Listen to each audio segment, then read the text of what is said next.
Hey, thank you very much. My name is Adrian Dix. I'm BC's Minister of Health. To my right is Dr. Bonnie Henry, BC's Provincial Health Officer. To my left is Dr. Penny Ballum, the Executive Lead of our BC Immunization Program. And we're honored to be here today on the territory of the Lekwungen-speaking people.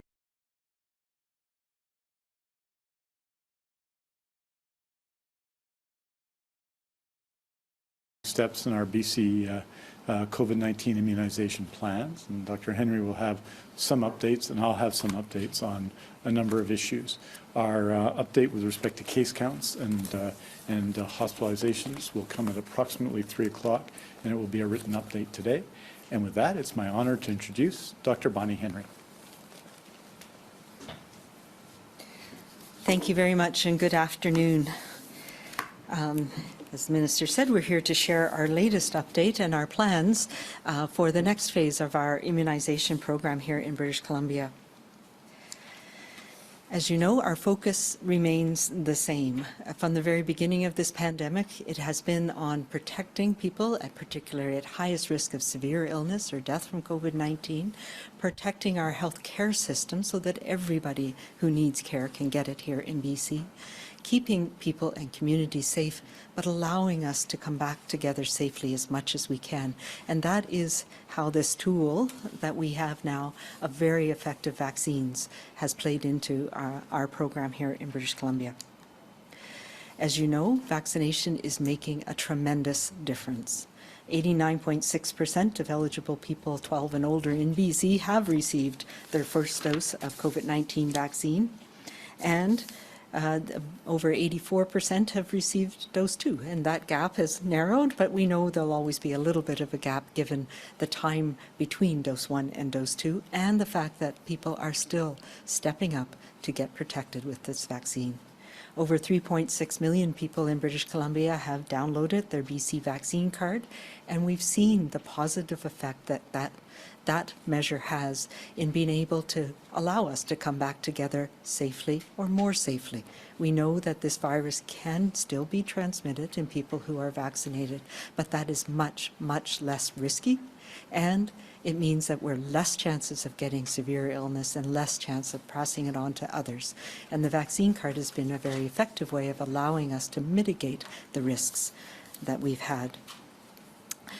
We do know, however, that the majority of people who are ending up with severe illness and who are hospitalized, in particular who are in the ICU, are people who are not yet protected through vaccination. And that is an important consideration that we have. As part of our pandemic response, my focus, along with my team in public health and across the health system, has been to monitor in a number of different areas. We're looking at what are the variants that are causing illness here in British Columbia, where is transmission happening, who is being affected, what are the transmission rates, and we've seen, of course, that the new variant that is causing most illness across British Columbia, the Delta variant, is causing, that transmits much more easily and is leading to infections very quickly in pockets of areas in the province where people are not yet protected through vaccination. We also, of course, are looking at the effects of the program to date, and we have seen, and I presented these data a number of weeks ago, that interval between dose 1 and dose 2 makes a difference in how long a protection we're getting from these vaccines that we have in BC and in Canada. And the fact that we went to an extended interval between dose 1 and dose 2 has meant that the vast majority of people in British Columbia have had the benefit of getting a mature response before they had their dose 2, and that is leading to longer and stronger protection. So most people that we're seeing here in BC are still having a very strong protection against infection and particularly against severe disease, and that large part is because of that interval that we're seeing. This is a different approach, and it means that we have to look at what is happening at other places around the world and in Canada in the light of how our program has rolled out here in BC. For example, the approach taken in the United States and in Israel, which we're watching very carefully, they went with a very short interval, with the 3 to 4 week interval between dose 1 and dose 2. And our data and data around the world have shown that that means you get that earlier waning of immunity over time. We've also taken a different approach earlier than many other provinces in Canada, and particularly when we look at the immunization program that we did in long-term care, where we went with the expanded interval early in that program. So very few people in long-term care in BC had their first 2 doses at a shortened interval, unlike other provinces, particularly Alberta and Ontario. And that is one of the reasons why we have we're at different places in terms of recommending booster doses for people in long-term care. Having said that, we have started that program, and it's rolling out and should be completed with that extra protection for residents of long-term care by the end of this month. We also continue to monitor outbreaks. So where are they happening? Where is the virus causing that much pressure that we are seeing breakthrough? And we're seeing detection of cases because we do a lot more testing around a community or a facility where an outbreak is happening, and who is being affected. So the breakthrough cases, and I'll show a little bit more data on that, helps us understand who is most at risk from waning of protection and from severe illness over time. We watch what's happening, as I said, in other jurisdictions, both across Canada and around the world, to look at a number of things. What is happening in terms of booster doses, in terms of outbreaks, in terms of transmission in communities, but also where we are seeing the new variants arising. And we know how important it is that we have protection across the globe before we can all be safe from this pandemic. And finally, of course, looking at the case rates in the community and how those translate into hospitalizations, ICU care. So those are important considerations that we've had for a number of months now and continue to monitor. What we have seen, and this is a very busy slide, but it is data that we've presented, it's available online, that looks at vaccine effectiveness. And this is some of the real world data from British Columbia that shows that the vast majority of people have good, strong protection against infection and against severe illness from whatever combination of vaccines that you've received here in BC over time. And this goes out to 4 months. We now have the same data going out to 6, 7, and 8 months, both from here in BC and Quebec. And I think the important point that we need to make is in the protection that we get, the immunity we get from these vaccines wanes a little bit over time, but it doesn't fall off a cliff. It's not like you're no longer protected at all. It slowly goes down over time in 2 ways. So we measure the antibodies that are in our blood, what we call our humoral immune system, and those antibodies, whether from infection or from vaccination, all go down over time. And that's just how our immune system works, and that's important to monitor. It doesn't mean we are no longer protected. And the vaccine effectiveness is a way of measuring that real-world protection. And what we have seen is that the cell-mediated immunity, so those memory cells that we have as part of our immune system, those mature and give good, strong protection over time, and that interval made a difference in how strong that cell-mediated immunity develops in people. And we can see that a little bit in one of these slides here, but I just put those up for reference. But what that tells us is that we have good, strong immunity for most people, but some people who got their doses early, and if we look back at our program, we started with those who are most at risk, so seniors and elders in long-term care, our seniors in the community, Indigenous populations where we were seeing higher rates of transmission and infection and severe illness. And those people were more likely to get a shorter dose interval as well. So those are the people who are at higher risk of having decreased protection by now and at higher risk of having severe illness. And we've seen some of that in the other, For some reason, it's not moving ahead anymore. It tells me, okay, let's try this again. There we go. So what we've been looking at then is who is ending up in hospital in terms of people who are fully vaccinated. Where is the risk greatest for that reduction in hospital or in protection that is leading to severe illness? And we see it's very unlikely in the younger age groups and much more common once we hit 70 and particularly people in their 80s. And this is some of the important information that helps us to understand who's losing protection from the vaccine and who is more likely to have increased risk of hospitalization or severe illness. This is the information that we've been pulling together to make the decisions about where we go next. So we are going to be offering a booster dose for all British Columbians, but it will be based on what we have just seen as important risk factors for decreased protection over time and risk for ending up with severe illness, hospitalization, or death. So everyone in BC who has received their 2 doses who wants a booster dose will be eligible to receive it at least 6 months after their first, the dose 2. And the timing that you will be offered this booster dose will depend on risk and the time it has been since your second dose. So we will be starting with the higher risk populations now, and that includes long-term care residents, which is underway. It includes people who don't have a strong immune system, and we've already started a dose 3 to try and even get up to the level that most of us have after 2 doses.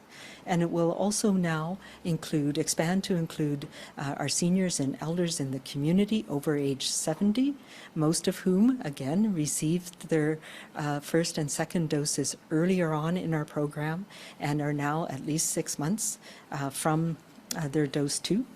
It will also include our Indigenous populations where we know there's been outbreaks, and will build on the all-of-community approach that we have taken to provide vaccinations in communities and to community members who are living in and near communities, as well as Indigenous people living in urban areas. So we are starting, as I mentioned, with those who had a shorter interval between doses and those who are most at risk.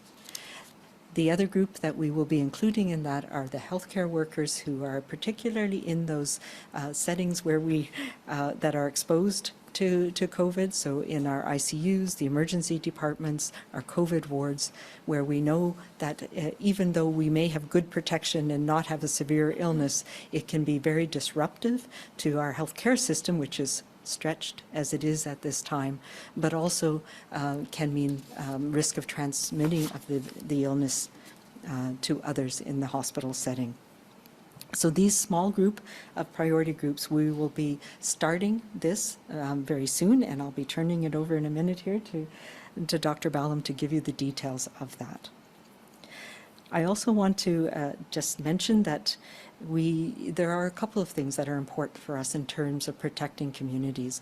One is when we have outbreaks in communities, and we see it in long-term care homes, we see it in some First Nations communities, that we need to do 2 things. We need to make sure that our elders and seniors get this booster dose, but we also need to make sure that those people who are not yet protected in the community get dose 1 and dose 2.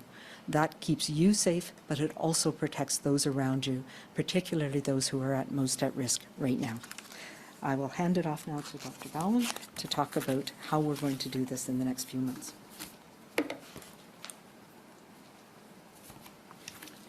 Thanks so much, Dr. Henry and Minister.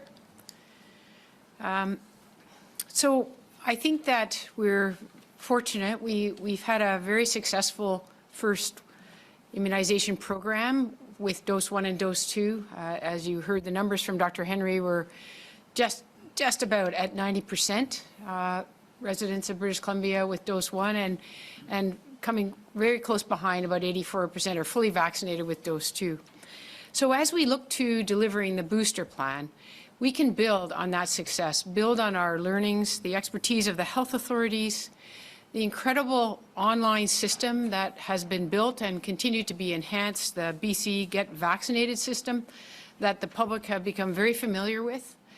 And we also have the advantage as we move into the booster campaign of being able to engage our pharmacies. We've been working over the summer and through the early fall with the BC Pharmacy Association and the pharmacy sector to prepare them and get them ready to train up on the Get Vaccinated system. And, they're continuing to put in place any infrastructure they might need to participate. And so we're very, very happy that we look forward to, by the middle of January, having about 85% of the pharmacies in this province, across the whole province, to be participating in our campaign.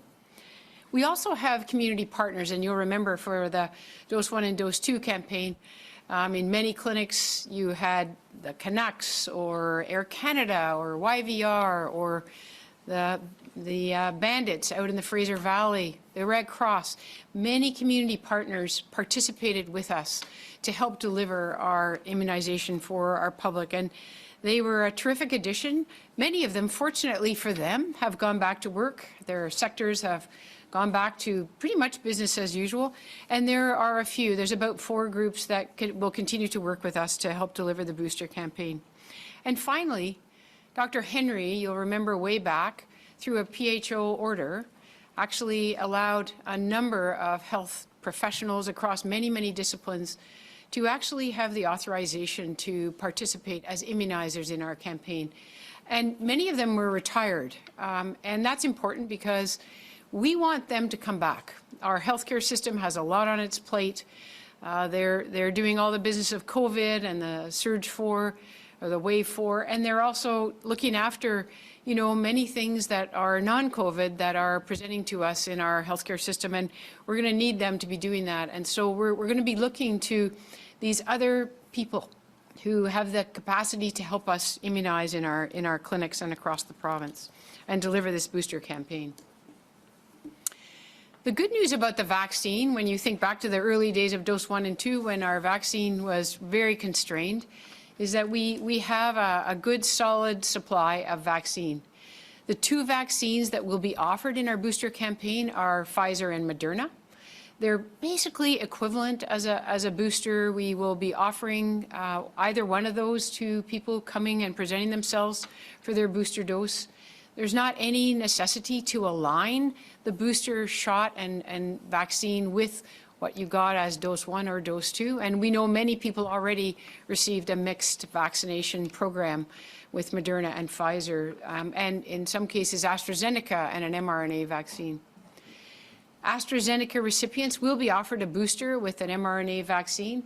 And, as I said, we're very confident in the supply that we have through the rest of this calendar year out to December 2021 and then into 2022.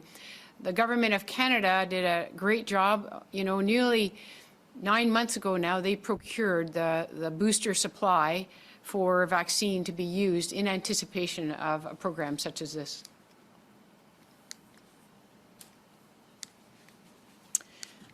So we'll just, right. Okay, so this slide basically is a familiar construct for you. It lays out on the top line the September to December timeline and then into January to May. Our campaign will run from now. Well, it actually started a couple of weeks ago with long-term care and assisted living, and it will run all the way to the end of May. And, to Dr. Henry's point, we expect to be able to vaccinate people presenting for a booster dose between a 6 to 8 month interval from their Dose 2 and have that done by the end of May. There will continue to be a tail of people because, as you'll see, we will continue our ground game to get everybody we can vaccinated with Dose 1, Dose 2, and then ultimately a booster. And as that activity continues with our vaccination campaign, we will continue to have a need for booster, many, many months out. But the vast majority we hope to get done between basically October and May. You've already heard that the clinically extremely vulnerable on the left-hand side have been invited since the middle of September to come in for their Dose 3. As I said, long-term care and assisted living was commenced at the beginning of October, and we will be done and finish those facilities, those very frail elderly, by the end of this month. And then the rural and remote Indigenous communities, We will ramp up that campaign. We already have some of those remote communities who have received a booster dose in terms of one of the tools we've used to deal with outbreaks in some of those communities. But we will now, officially, as of today, start the full campaign to visit every First Nations site, which, as you will probably remember, is in the range of 200 across the province.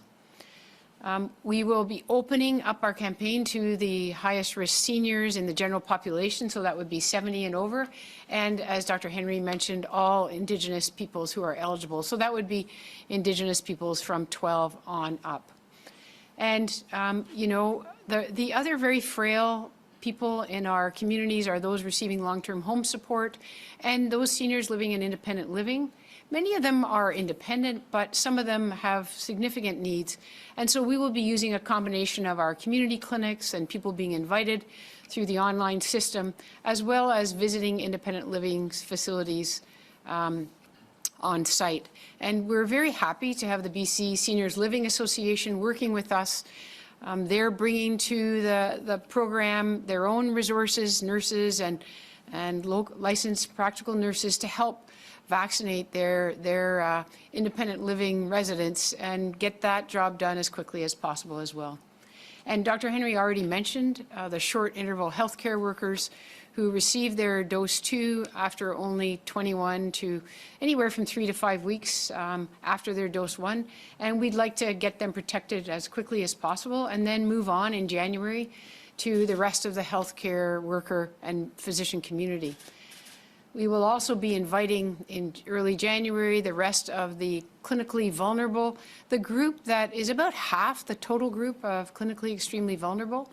Those are the people that are not immunosuppressed, but they have other conditions that predispose them, if they get a bad infection with COVID, to a poor outcome. So they've had good protection from their first series, and we'll bring them in January to give them a booster.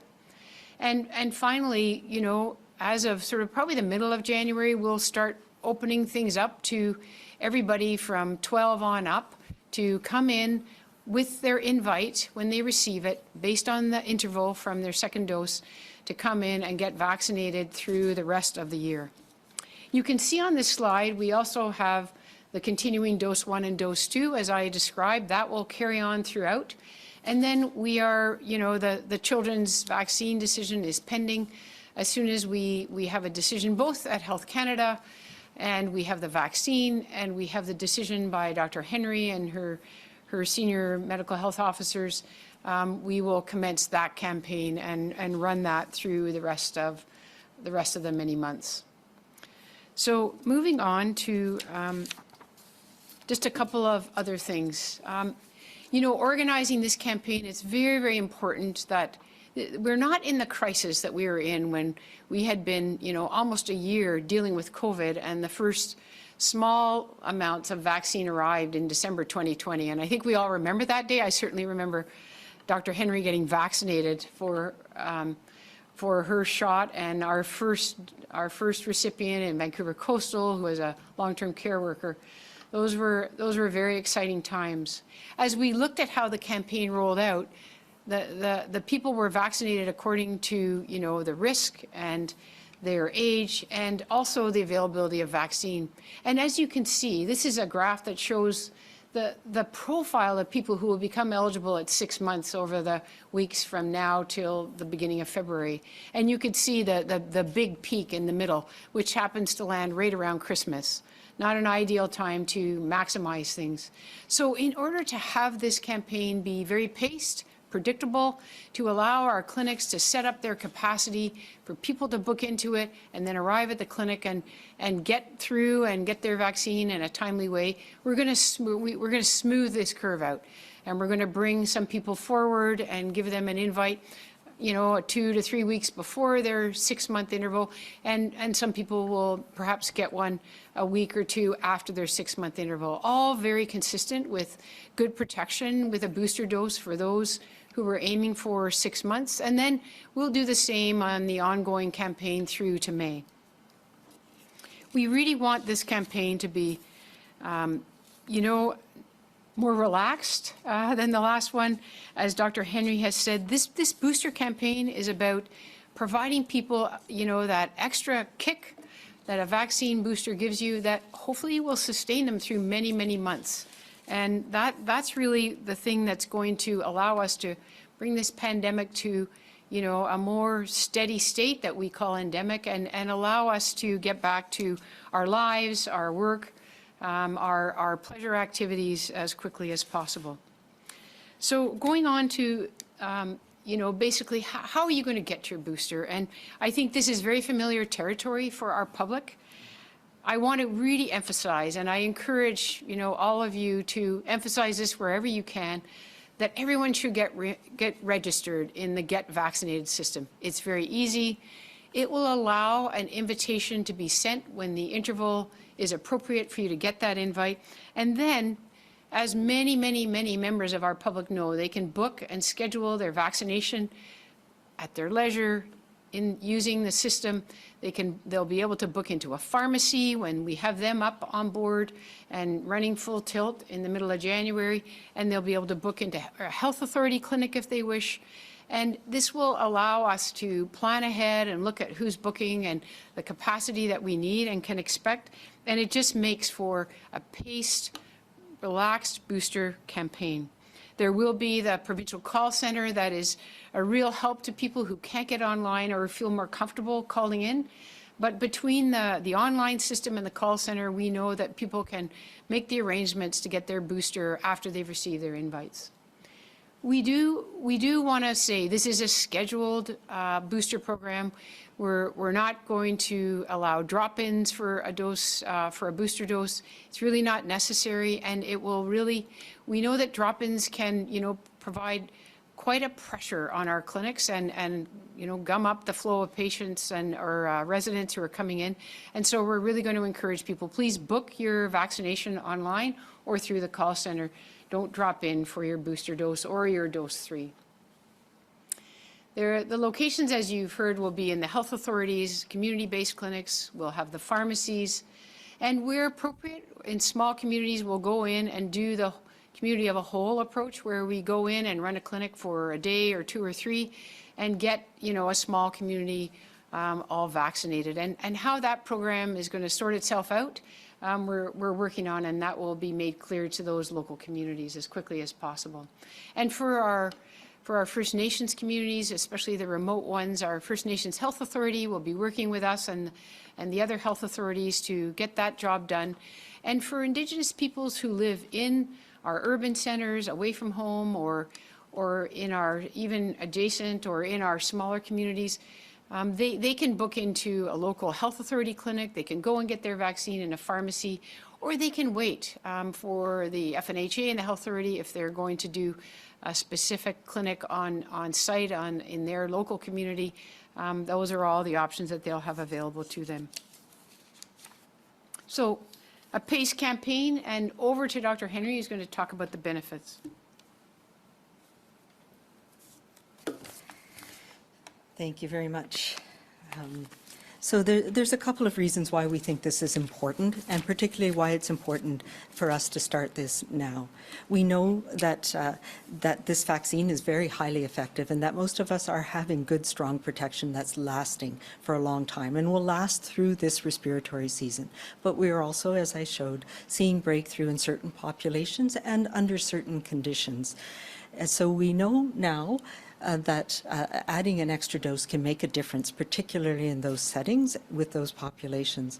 But we are also learning about what is the optimal schedule for this vaccine against this virus, and how this virus is mutating and changing over time, how long it takes for new strains to arise, and how effective different dosages and different intervals can be. So it may be that this third dose, this booster dose, gives longer lasting protection that may last for years. That is our hope, but we don't yet know that. We're going to be following the data around the world, and the data that we'll continue to follow here in BC to understand that better.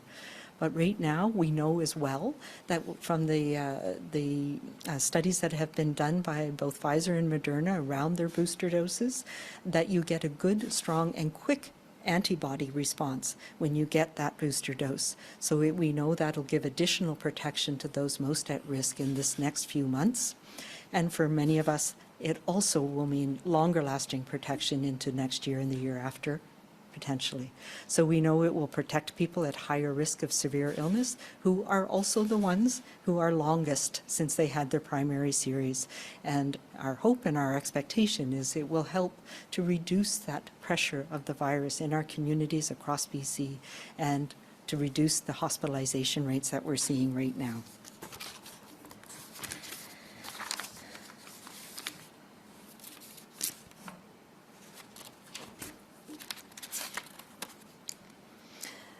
So finally, for the vast majority of us, this will be a 3-step process starting in January, where you'll receive a text or an email. Not everybody will hear from us exactly 180 days since they had dose 2. There is time and there was protection, so we do need to be patient for that. The other thing, then you book your appointment and make sure that you get to your appointment. And we'll have, as Dr. Ballum explained, clinics in communities, not the big single mass clinics that we've had in the past, but much more smaller targeted clinics to support people in communities across the province. As well, we'll be having pulling in our pharmacy colleagues to help us with this. I will also say that the consideration of being fully vaccinated for things like the vaccine mandate for healthcare workers, like the use of the BC vaccine card, will continue to be the 2 doses. So this booster program will not be impacting those programs at this time. I also want to remind us all that, these vaccines are highly effective, but they're still not 100%. And when this virus is circulating, we still have to take additional measures to protect those who are most at risk, to protect our families, those we are closest to, that we are most likely to transmit this virus to. So number 1, of course, is all of us getting vaccinated, and that's important. But also wearing masks where it's appropriate, where we're in those indoor settings where we can pass it on to others. Staying home and staying away from others if we're sick and getting tested. Checking before you travel. There are some communities right now, as we know, particularly in the north, but in also some communities in the interior, in Fraser Valley, where there is still a lot of this virus transmitting. And if you're somebody more at risk, don't take that chance to travel right now. Respecting that not everybody has the same level of immune response to vaccines, and as this virus is still impacting us, we need to respect personal space.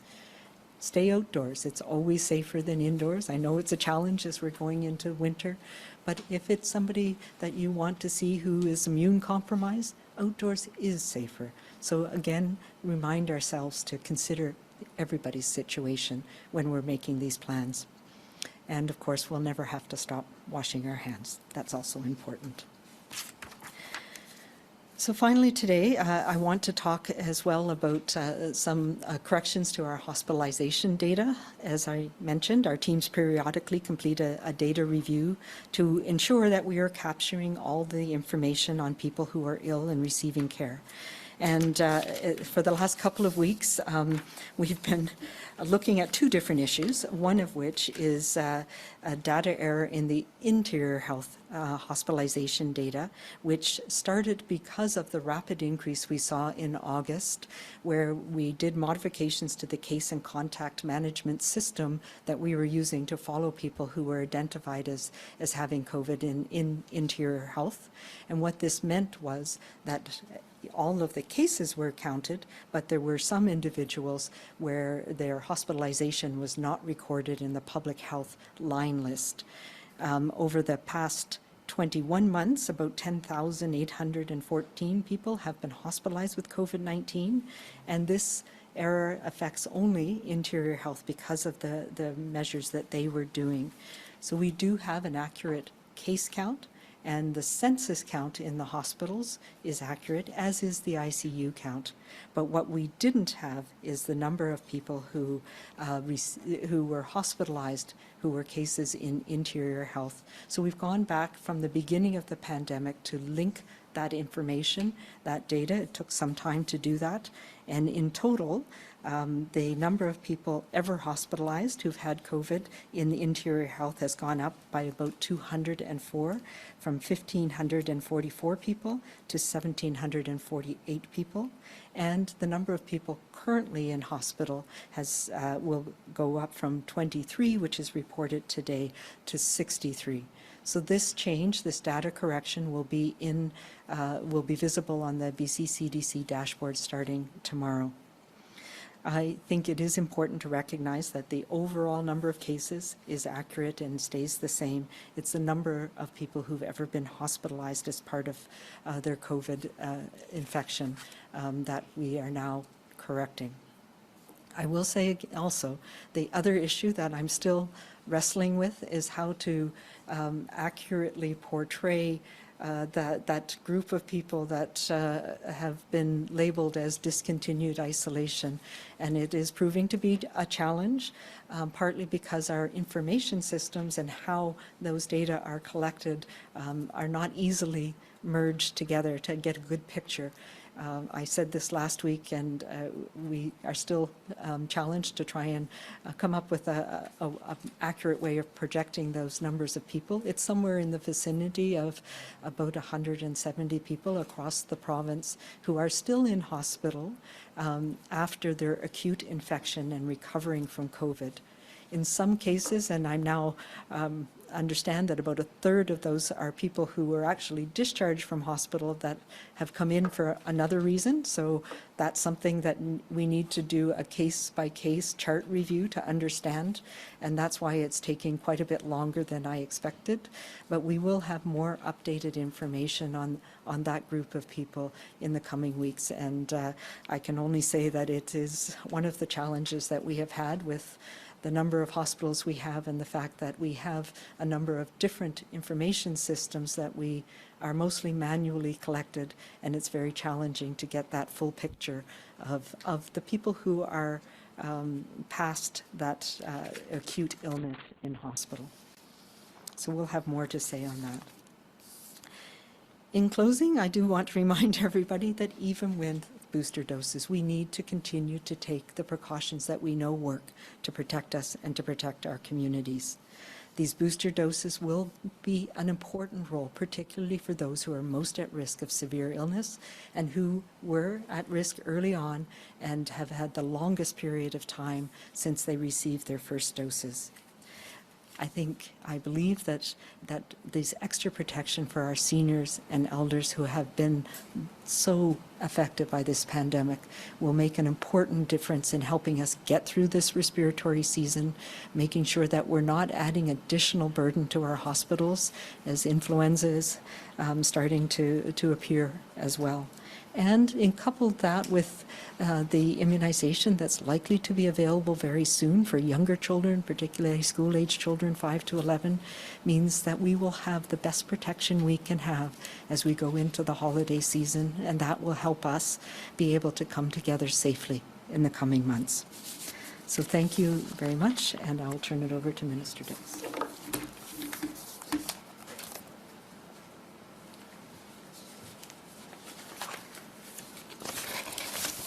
Thank you very much, Dr. Ballin, Dr. Henry. Just wanted to bring some regular updates and then speak about the vaccination status of healthcare workers and give you an update on that. And obviously today is a significant and a solemn day on that subject. Firstly, I just want to bring you up to date on the overall occupancy rate of the healthcare system. This is our important daily measure of where we sit in terms of both available beds and where we sit in terms of demands on the system. This is not just COVID-19, of course, but the entire system. You'll know across the system we have 9,229 base beds. Of those today, 8,817 are filled in our census. We've also added to that surge beds, 2,553. Of which 410 are occupied. So that just gives you a sense and a context. So our overall census is 9,147. That's on a base bed complement of 9,229. So not to put too fine a point on it, we are, and everywhere in healthcare, everywhere in BC, is exceptionally busy.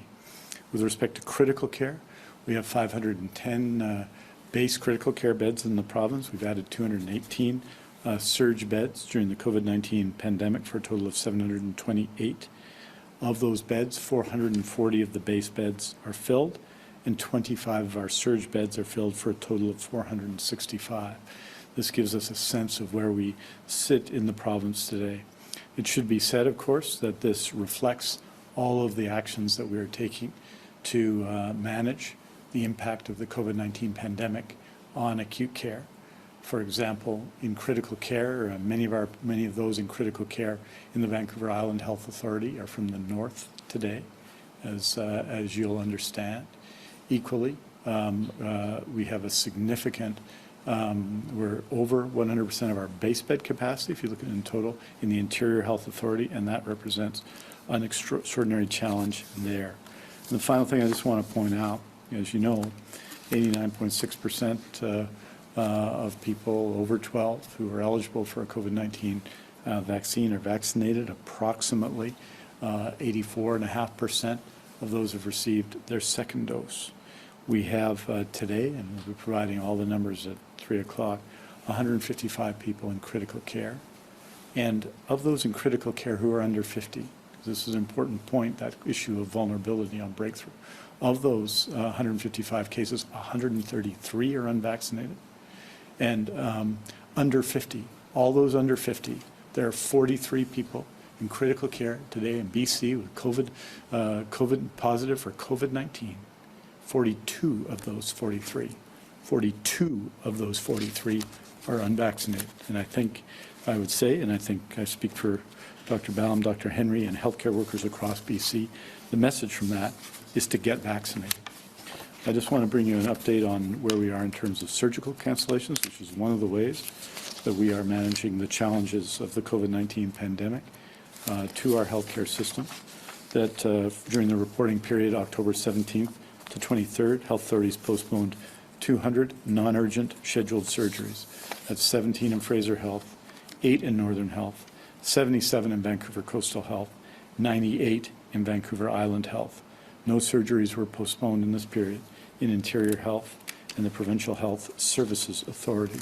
From September 5th to October 23rd, there have now been 2,140 surgical postponements. For the week, the most recent reporting week we have from October 3rd to October 9th, health authorities report that 6,604 surgeries were completed, and that is, I'd say, under these circumstances, an extraordinary achievement by healthcare workers across BC.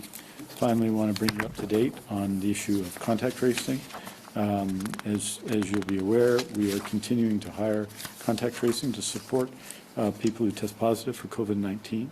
We've added 20 contact tracers this past week, bringing to 1,542 the number of contact tracing staff in place across the 5 regional health authorities and the Provincial Health Services Authority. And they are, as you know, busy doing very important work, including supporting people who are dealing with the challenges of a diagnosis of COVID-19.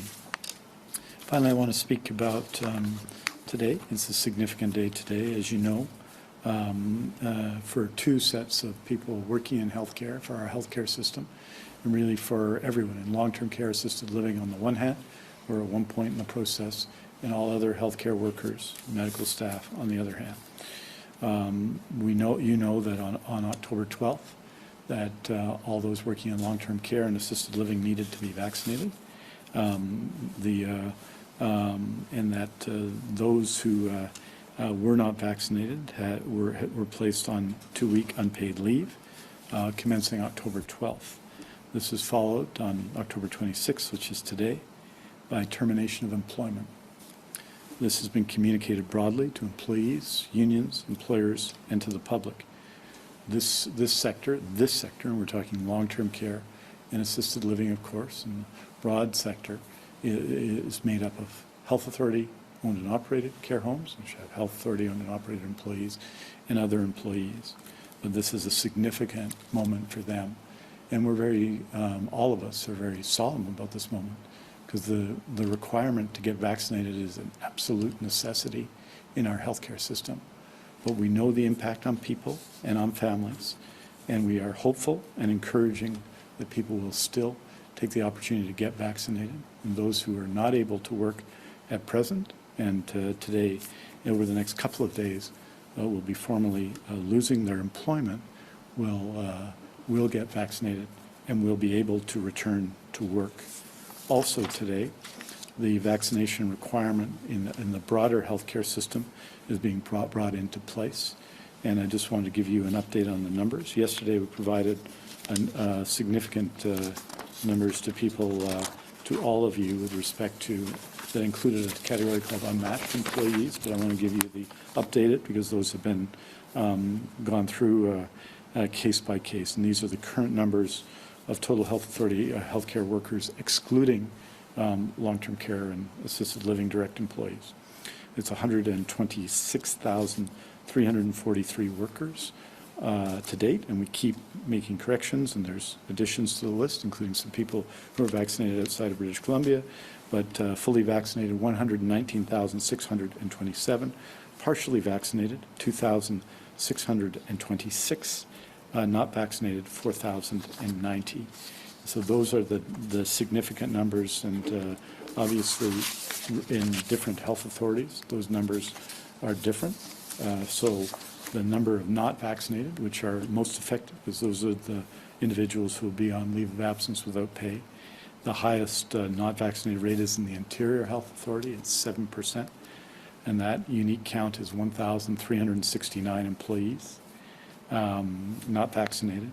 That number is 5% in Northern Health, 376, 2% in Fraser Health, 644, 2% in Providence Healthcare, 122, 2% in Vancouver Coastal Health, 522, 2% in the Provincial Health Services Authority, or 496, and 3% on Vancouver Island, that's 678.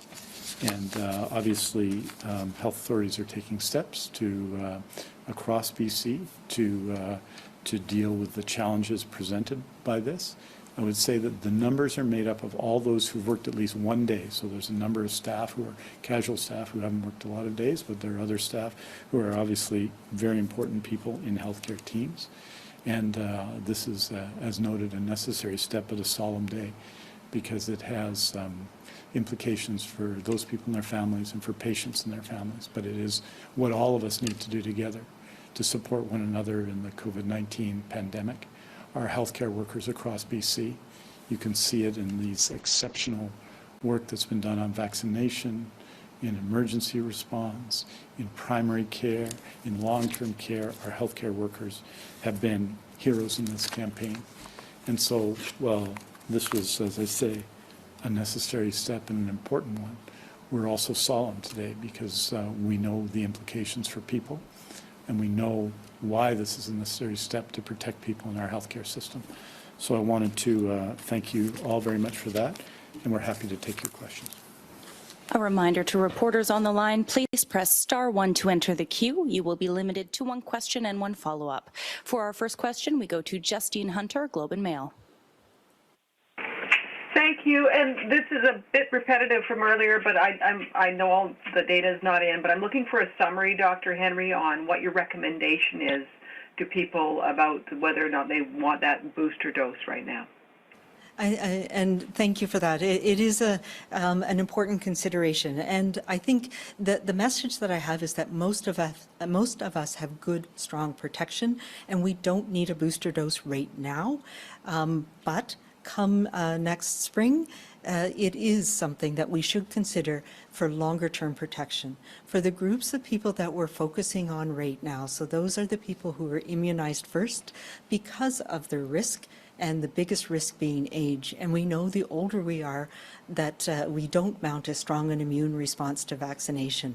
So I absolutely recommend it for people who are over age 70 in the community, for people in long-term care and assisted living, for Indigenous people who we know are differentially affected and for a variety of reasons are being more exposed to the vaccine, to the virus right now because of outbreaks we're seeing in communities, and for those us healthcare workers who were immunized early on, who are where it can be not only a risk to us and we might not have severe illness, but it can be so disrupted to our healthcare system where it's so strained at the moment.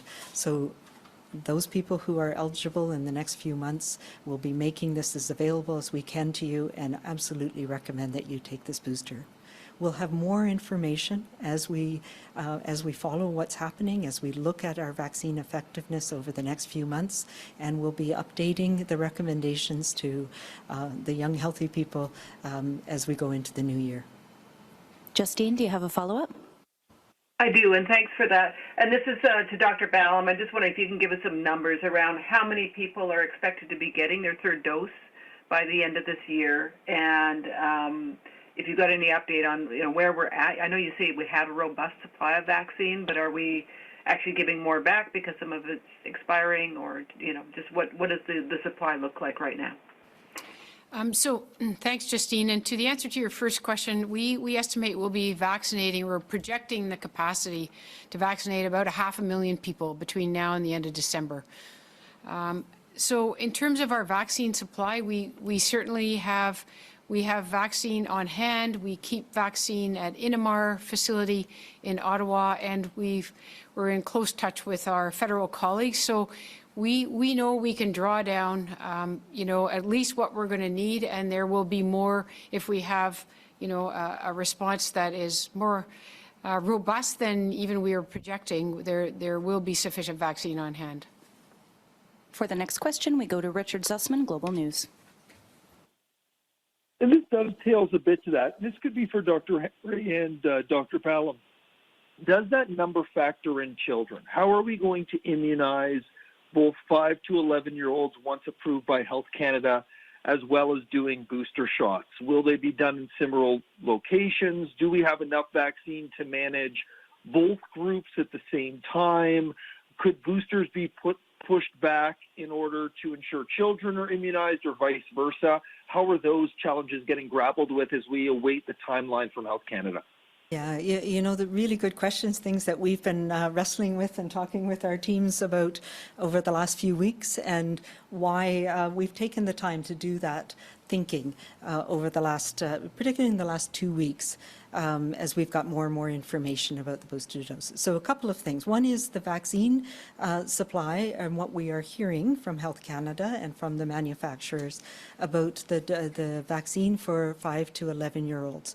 It will be a different formulation than what we're giving now to adults. Not only is it a smaller dose, so it is half of the, for the Pfizer vaccine, it's less than half actually, it's a 10 microgram of the antigen. It also is a completely different formulation. So we cannot just use the adult dose for children. And yes, we expect, and we've heard from the federal government, that they have got a commitment from Pfizer to have that child formulation available as soon as it's approved for use by Health Canada. In terms of how we're going to be able, in terms of the vaccine, yes, we are confident that we'll have sufficient vaccine to do both programs. In terms of how we're going to roll them out, a lot of it will be together, because we know that the parents of younger children are looking for a certain type of environment to have their children immunized, and those are the same environments where we can provide booster doses for some of the people in our communities. So in some cases, if I think of a number of our First Nations communities, they are looking at having, particularly ones where are not having ongoing transmission at the moment. Can we do a whole of community approach where we give a booster dose and also the childhood immunization at the same time? Can we also look at clinics where older people and children and families can come together to be immunized with the appropriate vaccines? So those are all things that are being worked out by our teams across the province, depending on the community and the situation in each community. I don't know if you want to add to that. I would just, Thanks, Dr. Henry. And really just to add, We have planned to integrate the children's vaccine if it's approved and we have the vaccine available. And if we have a slower response or it's delayed, then we will be able to continue to draw in, the higher risk groups that we would be planning to continue in January. We can bring them forward. So we will plan, that's when I said a paced program. We will plan our capacity. We will send our invites aligned with that capacity. We'll be tracking it on a very, pretty much a daily basis to make sure we're able to fill our clinics and that we're getting people in the right order at the right interval. Richard, do you have a follow-up? For Minister Dix, we've seen a few examples. We reported one last night of clinics in smaller communities that have been forced to close. In one case, people have to travel to Trail from Grand Forks for dialysis because it's closing due to somebody not being immunized. How many cases do you believe are there across the province where, medical clinics or medical facilities are required to close or will be impacted with schedules due to staff not getting immunized? I think you'll see where we see the most significant challenges. Let's give you areas, because we're obviously working through this throughout the province, but we see the most challenge in interior health because it has the highest rate of unvaccinated people in the province, and therefore less in Northern Health and then less in the other health authorities. And so we're hopeful, certainly, that some people, and we've been seeing this in the last number of days, will get immunized, and we're hopeful that they do that and address the problem that way. I think it's fair to say that in some areas, for example, diagnostic imaging or labs in different parts of the province, there will be some impact. And we'll either have to initially reduce hours in order to address that or provide other staff in the weeks to come. And we're working through that now. But obviously, we've been preparing for this.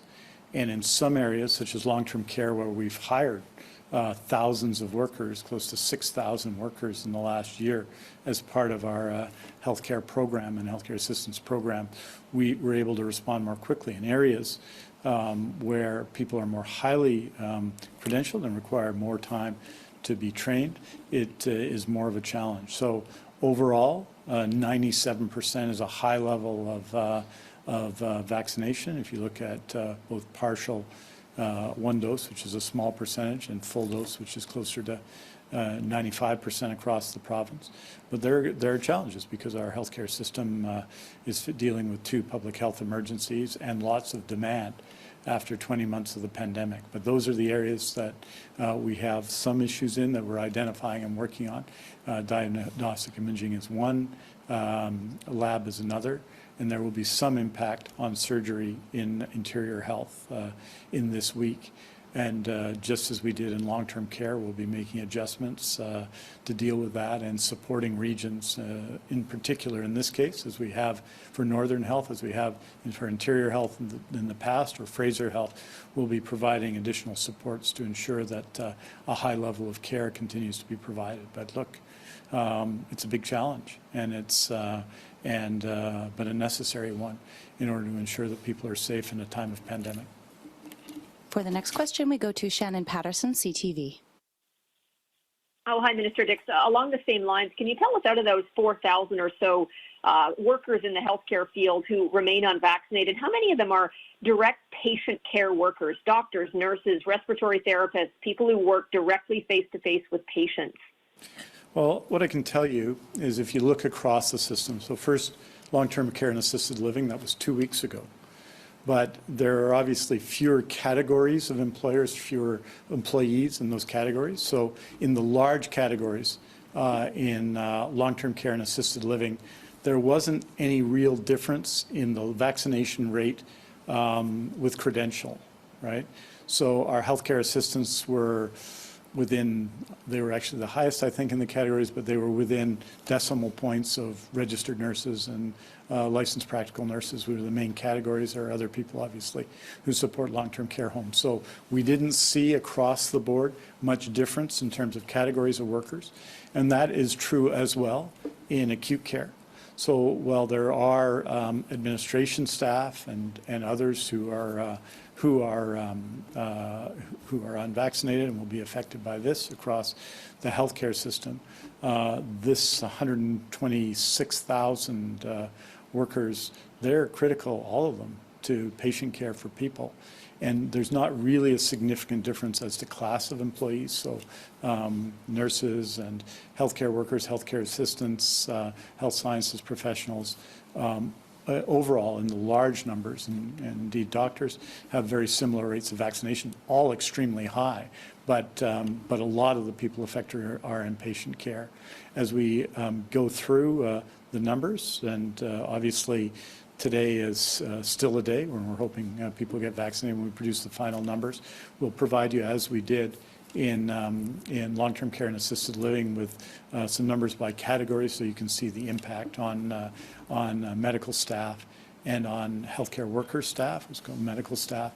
But really the difference between the two, they're both really on 97%, is not significant. So if you look at the number of people across the categories, it's about 3%, and there isn't very much variation as to health profession or worker status.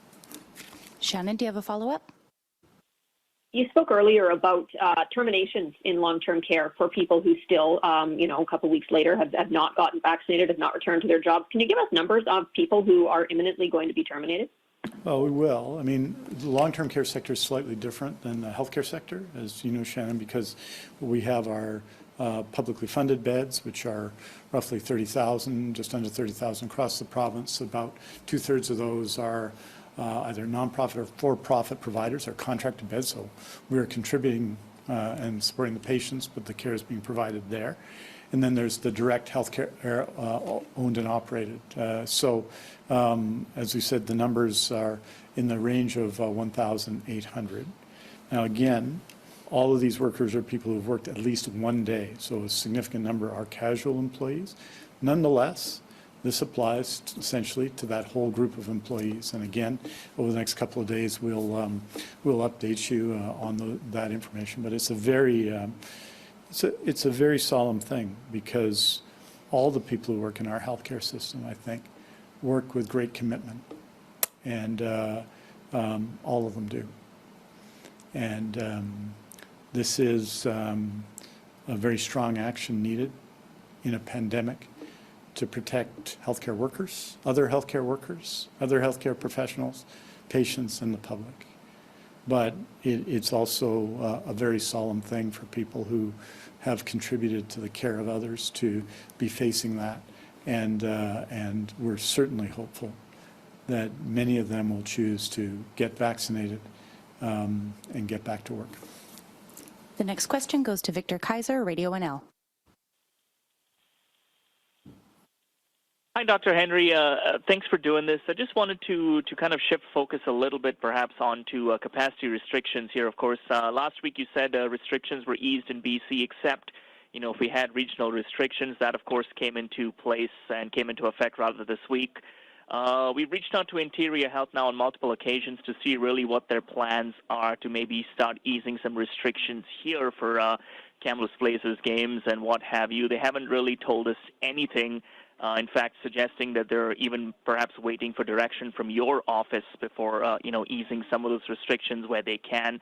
So I guess what I want to find out basically is if there is guidance from your office to Interior Health at this point, when it comes to easing those capacity restrictions, and perhaps when can we see things with concerns here, of course, that the Vancouver Giants, for example, in Langley can be at 100% capacity.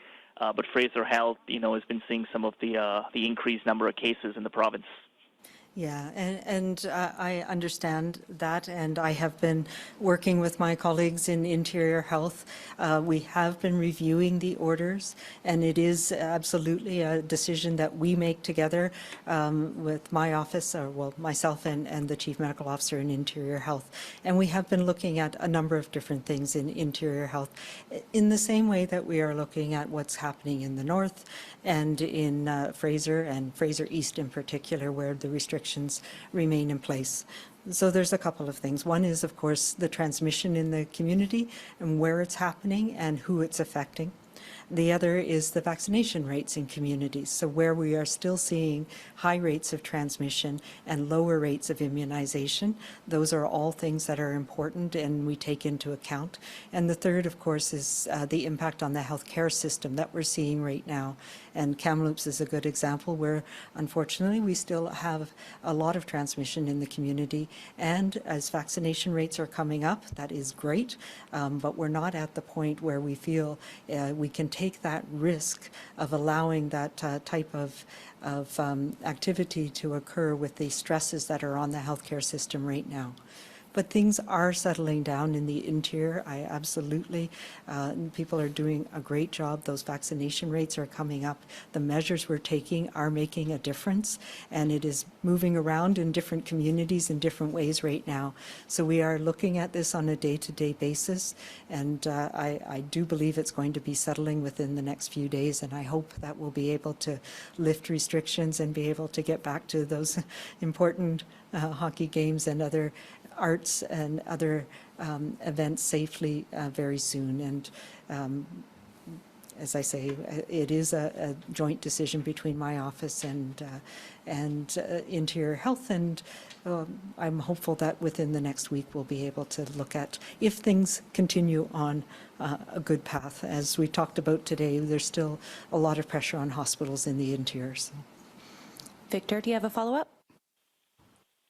I do. Just kind of, I'm glad you mentioned hospitals, of course, Dr. Henry. You know, of course, the vaccine mandate coming into effect for some of those healthcare workers today. We've heard of concerns, as I'm sure you're aware, at Royal Inland Hospitals, given staff shortages and what have you.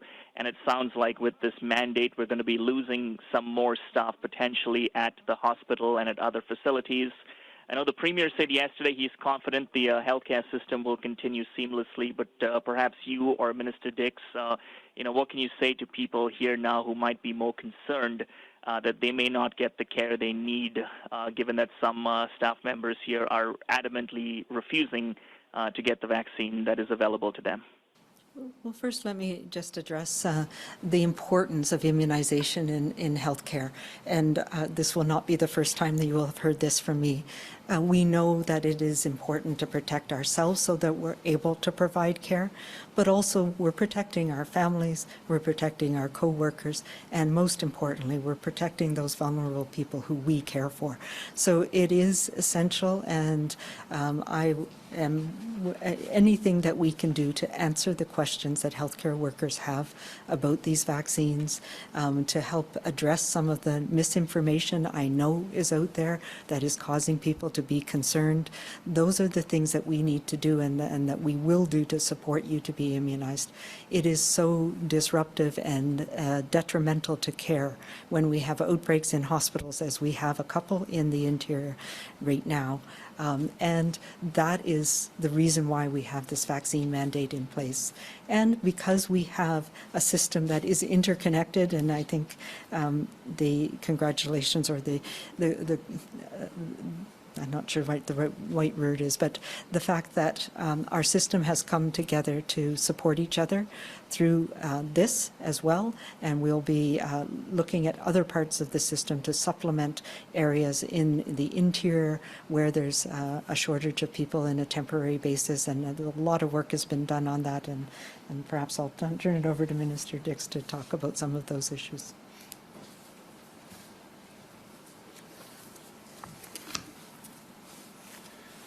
And just to say that, over the course of the pandemic, we've taken steps to support regions of the province that at one point of the pandemic or another have faced more challenges. At the beginning, it was Vancouver Coastal Health and long-term care where we saw the most significant cases. For the first couple of months, they had the most cases overall, even though they represent 22% of the province. And Fraser Health, of course, notably had significant periods where we had high case counts, and we put significant resources to support the Fraser Health Authority.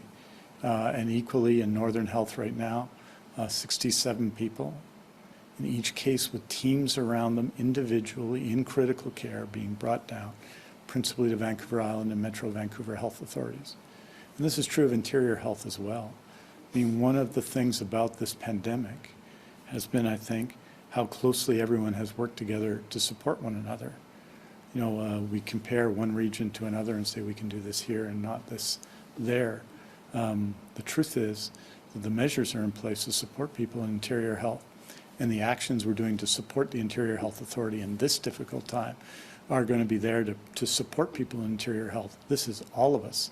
Metro Vancouver for interior health, or the reverse, that we do significantly here. I just make the point in terms of interior health that we have in total beds, 1,842 base and surge beds in interior health, of which 1,436 are base beds.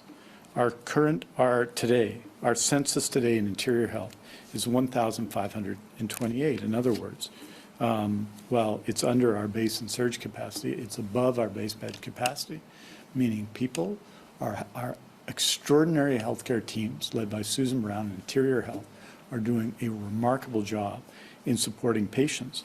But we want, obviously, those numbers to come down. That's critically important. And this challenge of people who are unvaccinated adds to that. And that's why we'll be providing and continuing to provide supports to interior health in this period. But people have to get vaccinated. They just do. It's a difficult thing. And that includes, we'll have the final numbers as we work through in the next few days, but our numbers as of today, 4,090 people across BC, 1,369 people in interior health, which is more than in Fraser Health and Vancouver Coastal Health combined. That is something that we have to work on and address together. And I want to say to everybody in the interior, we will be there for you, just as the healthcare system was there for people in the north and in Fraser Health and on Vancouver Island and in Vancouver Coastal Health throughout this pandemic. Next question, Matt Preprost, Alaska Highway News. Hello, good afternoon, Minister Dix. I think you may have just actually answered my question, so I just want to confirm and clarify how many patients from Northern Health have now been medevaced elsewhere in the province. I believe you just said 67, but correct me if I misheard. 67, that's right. And the majority of those, not all of those, are dealing with COVID-19. A number aren't because they were moved down because of the pressure on facilities there, but that's the number we're at today. I should say also that Interior Health, particularly with some people out of Quesnel, has been very supportive of Northern Health as well, and this is just another example of health authorities working together. But I just want to say it, you know, we deal with lots of numbers, and so that, I don't know if 67 seems like a big number or not. In every single case, you're talking about someone who probably can't breathe on their own, who requires significant staffing around them to get them down from one place to another, and when they get there, who go from communities hundreds of miles away to be in critical care in other communities. It is an immense thing. I can't tell you the work being done by our air ambulance teams, by our nurses, all those involved in patient travel. This step that has been taken is unprecedented, and it shows the commitment we have to one another. And I have nothing but compassion for people who are sick, ever, regardless of the circumstances. But we have to understand what a massive thing that our healthcare workers and healthcare professionals are doing here, in addition to all of the other things we're doing in the amazing immunization campaign that's going on in BC. Matt, do you have a follow-up? Yes, thank you. Just with the worker mandates now in effect, what is the province's plan, I guess, to backstop and fill the gaps in staffing and shift schedules at facilities across the province, but especially here in the north, where staffing concerns have been an acute problem? In lots of facilities, particularly in your part of the north, we've been making preparations for some time because, as you're aware, overall vaccination rates are lower there. So we were prepared in places such as Rotary Manor and Peaceville and other places during the long-term care and assisted living mandate that came into place October the 12th. So we were prepared there, and that preparation has been going on now for weeks. And what where it can have the largest effect in places where there are lots of employees. We were asked about Royal Inland Hospital earlier. Well, that has a very large complement of employees that are facing exceptional challenges there. In places with large complements, there's lots of flexibility. But remember, there's also a lot more specialty of work throughout the acute care system, and in particular, and in community. And so if you've got a clinic or an operation that has 8 to 10 employees, or a specialty of an operation, and this is not an example, but say something such as renal care, where you'd have a limited number of employees and 1 or 2 of them are missing or are not able to work in that circumstance, it's really challenging. So that's the granular level of the work that our health authority teams have been doing in the last week to prepare for this. And on the ground, while we're working through the overall numbers here, and on the ground people understand very precisely what's involved for their employees and have been working through it case by case, but it's nonetheless a very significant challenge. We have time for one more question, and we will go to Belpuri, CBC. And this question is either for Dr. Henry or Dr. Ballum. Can you explain the difference, please, between a third dose and a booster dose, if there is one? And as in, will people being offered an additional dose of a COVID-19 vaccine outside of the clinically, extremely vulnerable group be offered a third dose with the same amount of vaccine in it, or a third dose with a smaller amount of vaccine in it? And we need it answered in English and French, please. Faites attention.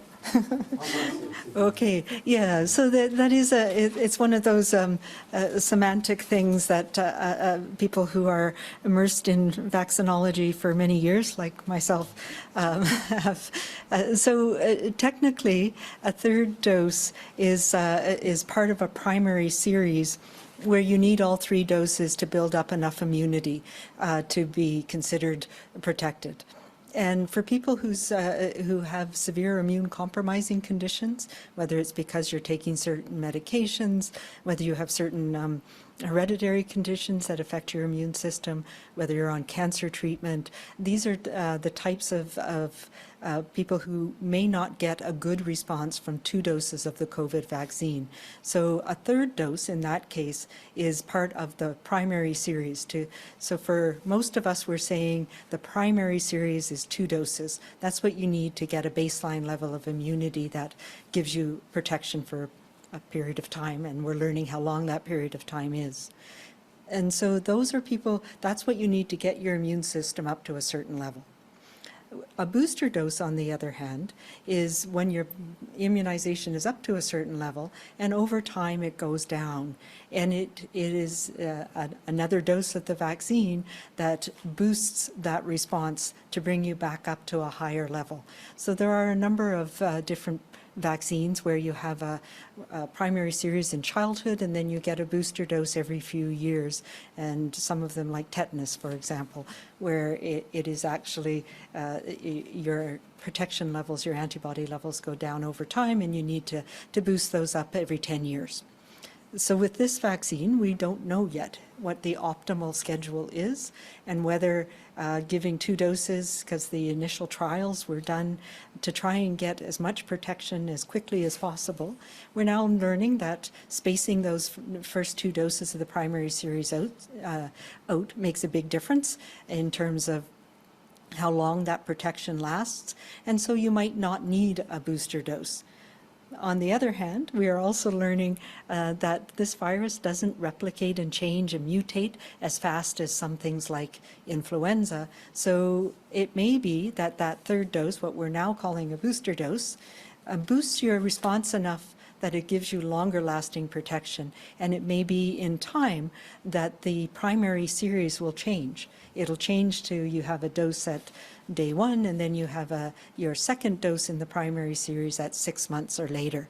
We've seen that with vaccines like for hepatitis B or hepatitis A or HPV. As we learn more, we determine what the optimal dosage is for both the primary series and whether you need a booster dose maybe 2 years later or 3 years later or 5 years later. So there's a lot that we don't know yet, so that's the big, the gray area going forward. But right now, we know that a third dose is needed for some people whose immune systems don't respond to 2 doses in a primary series. And for most of us, the third dose will be boosting of that primary series to get us through a next longer period of time. And I will say as well that both Pfizer and Moderna have applied to regulators both in the United States and Canada for approval of a booster dose. Right now, any of these booster doses are what we call off-label use of the vaccine. Health Canada is considering approving booster doses, and the Pfizer booster dose is the same dose as the adult dose, but Moderna has put in an application for their booster dose. It's a half dose, so they have a much higher amount of the antigen in the product that we're using, and they suggest that they only need half that amount in their booster dose. But right now, particularly for these populations that we're recommending get this booster dose in the next few months, so people over age 70, Indigenous people, healthcare workers who were immunized early, a full dose of an mRNA vaccine is the recommendation for now.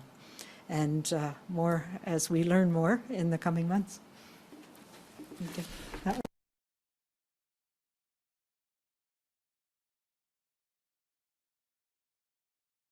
Bien, premièrement, j'aimerais souhaiter la bienvenue au nouveau ministre fédéral, Jean-Yves Duclos. Je pense que M. Duclos serait sans doute mieux en mesure de répondre à cette question en français que moi. Mais cela étant, je dirais qu'il y a une certaine catégorie de personnes où leur système d'immunité est compromis, qui ont besoin d'une 3e dose pour compléter leur série. Et c'est le cas, par exemple, des 15 000 personnes qui ont été envoyées des invitations d'être vaccinées au mi-septembre. Donc, il y a cette catégorie. Et puis, il y a la catégorie qui est composée de presque tout le monde, après tout, qui peut-être peut bénéficier, et ceux qui sont dans les centres de soins au long terme, par exemple, qui vont bénéficier d'une booster dose, qui vont bénéficier disons si la protection des 2 doses commence à dégrader, même légèrement, dans les temps, qui peuvent bénéficier de cette action. Et c'est ce qu'on fait premièrement pour ceux qui sont les plus vulnérables dans la société, et après cela pour tout le monde. Belle, do you have a follow-up? I do. The World Health Organization recently asked developed countries not to give third doses as long as people in less developed countries haven't yet got access to the first 2 doses. So how did that position factor into the decision to provide these third booster doses to British Columbians? And that is something that we are very aware of. I talk about it today with my Chief Medical Officer of Health colleagues, with the Public Health Agency of Canada, our responsibility for judicious use of vaccines so that we are a good global citizen in making sure vaccines are available for people around the world. And I mentioned that today as an important factor in how we are monitored, because we are not safe in any way from this pandemic. It won't be over until it's over everywhere. Having said that, there's a couple of reasons why the program that we have is the way it is. The WHO has said that it is important to protect those vulnerable people where we are seeing protection wane over time, and it's leading to serious illness. And that is the focus of our booster program right now. They also have said that to not give booster doses to the general population until next year. And that is also one of the things that we took into consideration. We're looking at the protection that we're seeing for most people, and when we gave, because we expanded the interval and because we used mixed and match vaccines, we were much more efficient with our system, and it won't be until next year that most people will be at that 6-month or longer period where a booster dose will be needed. And we will continue to monitor how long the optimum time period is for most people as we're going forward into this. But it is a very important consideration. It's one of the reasons why we made sure that we gave back to the COVAX initiative vaccine that we were not going to be using in the short term here in BC as part of our contribution to that. But these are all things that we're trying to find the balance of protecting people in BC who most need it right now, and why we haven't rushed into booster doses for everybody for when we know that we have good, strong protection in most people.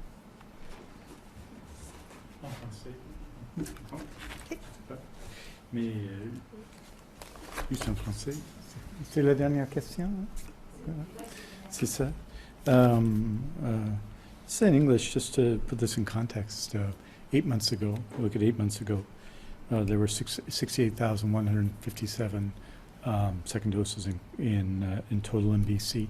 And 6 months ago, there were 89,035. We've done between 90 and 100,000 third doses, supplementary doses. Je dirais en français seulement qu'il est important quand on veut s'attaquer au COVID-19, quand on s'attaque au COVID-19 partout dans le monde, parce qu'on n'est pas sain et sauf ici au Canada, si on n'est pas ailleurs dans le monde. Donc, c'est essentiel, c'est la raison pour laquelle la Colombie-Britannique et le Canada soutiennent les efforts internationaux de faire de même. Ce qu'on a dit, suivant les idées de World Health Organization, c'est de l'Organisation internationale de la santé, juste pour dire que le cible principal de nos efforts cette année, c'est-à-dire pendant l'année calendrier de 2021, sur les gens qui sont les plus vulnérables, ça c'est essentiel, ça va refléter la nécessité de protéger des gens vulnérables ici en Colombie-Britannique pendant cette pandémie. Et on va continuer à faire cela. Bien entendu, cela va éteindre après la fin de cette année à tout le monde.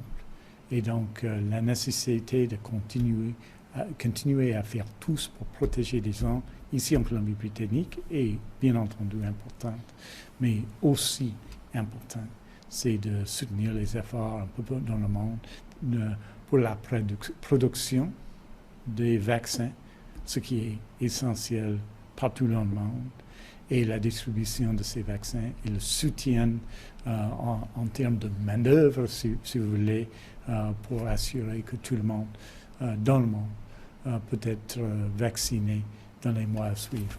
Merci beaucoup. Thank you very much.